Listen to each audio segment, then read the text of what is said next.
Et bonjour tout le monde, nouvelle vidéo d'entraînement de nouveau. J'ai vu que ça vous avait bien plu. Merci de nouveau pour tous les retours, les commentaires que vous faites sur la vidéo. C'est hyper sympa et ça donne envie de faire encore mieux.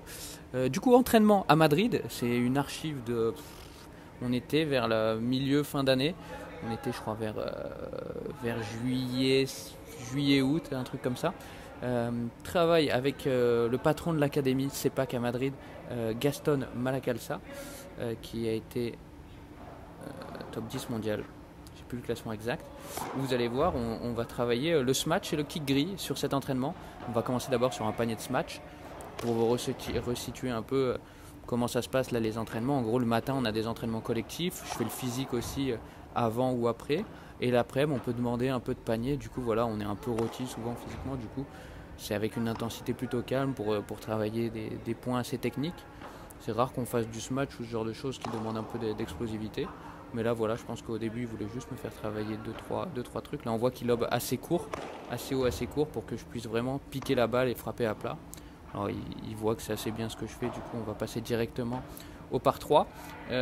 Si vous me demandez des points techniques pour le par 3, etc., il y a un tuto qui arrive d'ici 1 ou 2 semaines qui a déjà été enregistré. Du coup, j'en dirai bien plus là-dessus. Mais là, bon, on voit que ça sort pas mal. On est à Madrid, ça sort assez bien les balles. Du coup, c'est assez logique que je sorte un peu toutes les balles à mon niveau, sachant que je suis quand même un assez bon frappeur. Du coup, là, voilà, il va me demander de bien armer et de réussir à la sortir soit très loin. Et voilà, celle-là, c'est la zone parfaite. Quand on arrive à sortir entre le grillage et le poteau, c'est vraiment la zone parfaite du par 3. Et du coup, il va me dire de varier un peu entre taper. Ça, c'est pas mal, mais bon, ça revient un peu à la porte. À bon niveau, je me ferai contrer. Il faut que j'arrive à vraiment la faire porte. Pas si mal, ça, ces petits matchs, même si ça arrive sur la vitre, c'est pas mal. Moi, ça me plaît. C'est un truc où je suis vraiment pas très bon, ça, normalement. J'essaye un peu de m'entraîner à masquer. Vous savez que le kick gris, c'est vraiment pas mon point fort. Ouais, belle bouse. Et là, il va me demander de faire un peu des rouleaux à la grille. Il sait que c'est un truc où je suis vraiment pas très bon. Où il faut que je m'exerce. Je travaille beaucoup pourtant. À Madrid, je travaille moins comme je vous ai dit, où j'ai l'impression quand même où je peux moins faire de travail individuel. Mais c'est un truc où dès que j'ai le temps, j'essaye de faire Vibora, kick gris. C'est un peu mes gros travaux, ce qui me manque. Je fais souvent des sortes de petits plateaux à plat dans la grille, mais j'ai du mal à vraiment kicker. Pourtant, je viens du tennis, je faisais que des deuxièmes liftés au tennis. Du coup, faut comprendre pourquoi. Je pense qu'il faut que j'arrive à simplifier mon geste. Je pense qu'il faut que j'arrive à penser à pas trop de choses en même temps, parce que j'ai eu tellement de conseils, j'en ai quand même beaucoup bouffé, que je réfléchis à trop de choses, mais en même temps, je suis obligé de passer par là. Du coup, je pense qu'il y a un moment où je vais avoir... Je suis assez optimiste, je pense que je vais avoir une sorte de déclic à un moment. Et ça va y arriver. Il me demande du coup de faire un enchaînement volée de revers, kick gris. La volée de revers, c'est très bien. Les kicks, c'est pas mal. Ah, et après de taper. Celle-là, elle est complètement moisie. Je ne pourrais pas vous dire ce qu'il me dit actuellement parce que quand je commande, je n'ai pas le son de l'entraînement. De toute façon, je crois qu'on n'entend pas super bien. Mais je pourrais pas vous le dire en direct. Pas belle cette volée. Plus devant. Après, comme vous pouvez voir, je mets pas non plus full intensité au niveau des jambes. On essaie vraiment de travailler en sensation. Souvent, c'est des journées où je suis très fatigué. C'est pour ça qu'on fait du travail au panier. Pour vraiment sentir le geste en lui-même. Du coup, voilà, il y a souvent on fait de la répète. Après, il vient me demander mon avis. Il vient me donner quelques conseils. Comment mieux me sentir. Là, il me dit, voilà, un des trucs très importants sur le kick grille. Et c'est vrai, c'est de préparer directement haut, de gagner du temps. Et un peu pareil au paddle, c'est partout pareil, même quand on est en défense avec la vitre, on raccourcit les préparations, on va à l'essentiel. Imaginons on joue avec la vitre, et bah préparer directement derrière, en bas, parce qu'on sait qu'on va taper ici. Et bah là, man, tu sais que la balle, tu vas faire un kick gris ou un smash ou je sais pas, bah prépare en haut en tout cas, mais la préparation directe. Du coup voilà, il me dit, tu reçois le lob, tu prépares en haut. Et celle-là, elle est pas mal. Hein.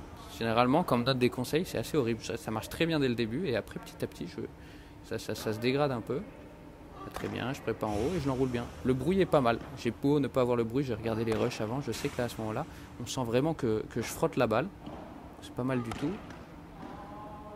Mais j'arrive toujours pas à sentir le truc En même temps, il faut en manger beaucoup, hein, il faut en faire beaucoup, mais j'arrive pas à sentir le truc vraiment safe, quoi. Genre, des fois, voilà, je vais faire une faute et je vais pas comprendre qu'est-ce que j'ai changé ou là, voilà, il y a quand même une grosse différence. Genre, voilà, balle 1 mètre plus loin, avec trop de puissance. Et c'est vraiment réussir à trouver ça, comment réussir à être assez constant. Du coup, forcément, il me donne des conseils. Moi, je lui fais un feedback derrière. Qu'est-ce que je sens bien, qu'est-ce que je sens mal. Généralement, en plus, ça, comme c'est des coups qui sont pas très naturels pour moi, j'essaie de donner pas mal de retours. Souvent, je me plains un peu, hein, je miaule. Je comprends pas, j'essaye. Pourtant, j'essaye de mon mieux, mais c'est galère. Là, il me dit que voilà, il faut vraiment bien frotter la balle d'un coup sec, vraiment d'un coup sec, la frotter pour la rabattre. Mais voilà, la théorie, je la comprends parfaitement, mais la pratique, c'est plus galère. Après, il me dit de m'aider aussi de mon bassin pour la baisser. Et là, ça, c'est pas mal du tout. Cet exo, je trouve ça vachement intelligent et pertinent de le faire. C'est du coup, pour vraiment penser à mettre la raquette en haut et juste la frotter pour la rabattre, et ben, il va se mettre très proche de moi, il va me faire un lob tendu rapide pour que directement je me focus sur mettre ma main en haut parce que j'ai pas beaucoup de temps et juste mettre le coup de poignet pour rabattre la balle assez basse dans la grille. Et franchement, c'est vraiment bien là, le résultat est bon. Et on voit que dès que je mets un coup sec, dès que je mets un petit coup sec pour mettre de l'effet, bah, franchement, c'est pas mal. Et puis surtout, ça se rapproche de ce qui peut se passer en match. Parce que moi, ce que j'aime pas trop, là, quand on me fait du panier, par exemple, de kick grille, bah, je vais y arriver assez bien, mais ça va être des lobes qui sont courts. Ou en match, bah, au final, c'est un truc où je vais faire un par 3 ou taper tout droit. Ça s'approche pas de la réalité. Du coup, voilà, là, on est vraiment dans la précipitation et ça, c'est pas mal. Je pense vraiment que ça aide vraiment. Ça dans un premier temps, puis après le mixer avec, je sais pas, on te fait 2 volets et après il te lobe, puis après avec de l'incertitude, un certain nombre de volets, et quand il veut, il te fait un lob et tu dois réussir à faire un kick grille pour que vraiment ça devienne naturel. Il faut qu'il y ait vraiment une progression là-dessus. Mais en tout cas, voilà, l'idée où il se place proche de moi pour me faire un lob tendu, honnêtement, moi ça me parle et je trouve ça vraiment pertinent. Le résultat est pas mal. Bah, petit à petit, je commence à merder un peu par contre. Ok, bien. Il faut vraiment que j'arrive, voilà. Dès que je donne ce petit coup sec en haut, dès que j'ai un plan de frappe vraiment haut et je fais ce coup sec, ça marche bien. Du coup, voilà, il faut que j'arrive à sentir ça, réussir à l'automatiser. Là, on voit par exemple l'erreur, c'est que je ne sais pas si vous avez vu, je prépare en haut, mais au moment où elle arrive, je recommence à faire une boucle où j'attends un peu et du coup, je galère un peu plus. Il faut vraiment que je simplifie, je pense, le geste au maximum. Ok, pas mal. Là, c'est assez simple. Hein. C'est pas le truc le plus esthétique, mais ça marche assez bien. Même là, si elle est faute, c'est pas une grosse erreur. Du coup, ça me va encore. Voilà, là, je dois sûrement être encore en train de râler. Mais je comprends pas, j'essaye.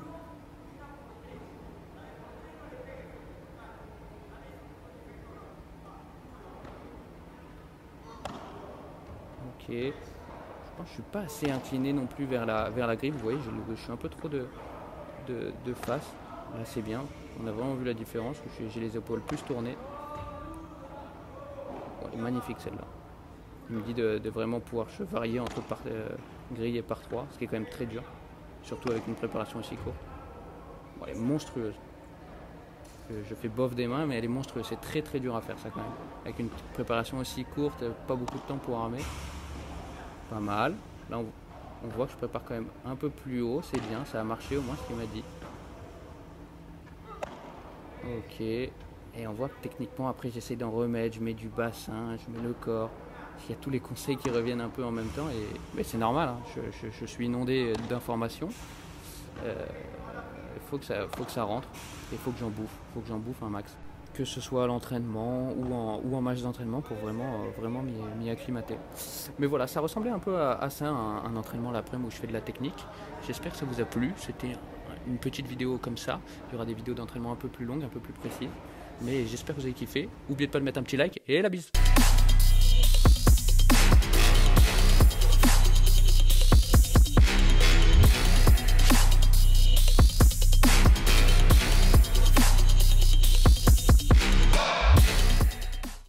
Toi qui es resté jusqu'à la fin de la vidéo, tu vas te taper 22 secondes de photos d'animaux extraordinaires, car il faut que ma vidéo dure 10 minutes, il paraît, pour que je puisse mettre des pubs et être rémunéré. Du coup, c'est 22 secondes de photos extraordinaires.